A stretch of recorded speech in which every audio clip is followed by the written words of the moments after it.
పనిలో కష్టపడితే మనకు దేవుడు పనిలోకి రాజ్యం ఇస్తాడు.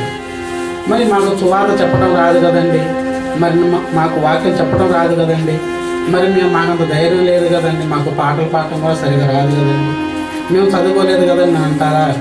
మీకు తగిన పని మీకు ఉంటుంది అక్కడ సువార్త కార్యక్రమం దగ్గర.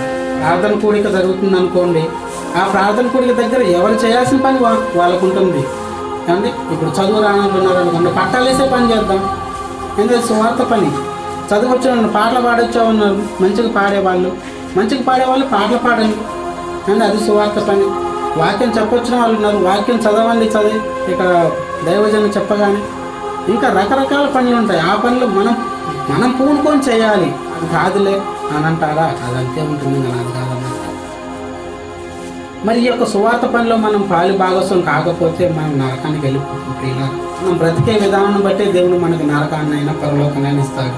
మరి దేవుడు ఇచ్చినటువంటి మనకి యొక్క మంచి ఆకారము, మన అవయవాలు, మన శరీరాన్ని మరి దేవుని కొరకు ఈ భూమి మీద ఉన్నప్పుడు కష్టపడితే, దేవుని కొరకు ఖర్చు పెడితే పరలోక రాజ్యానికి చేరుకుంటాము. మన సుఖాన్ని కోరుకుంటూ సాతానికి అన్ని సమయాన్ని ఇచ్చి మనం బ్రతికామా?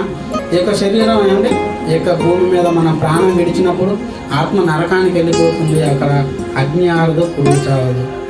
మరి ఇలాంటి అంటే భాగ్యాన్ని దేవుడు మనకిచ్చేంత మంచి మాటలు వినడానికి దేవుడు కృప చూపాలని కొందనాలు తెలియజేసుకుంటూ, మరి మన అవయవాలను ఖర్చు పెట్టి లేదా కష్టపెట్టి దేవుని కొరకు బ్రతకాలని కోరుకుంటూ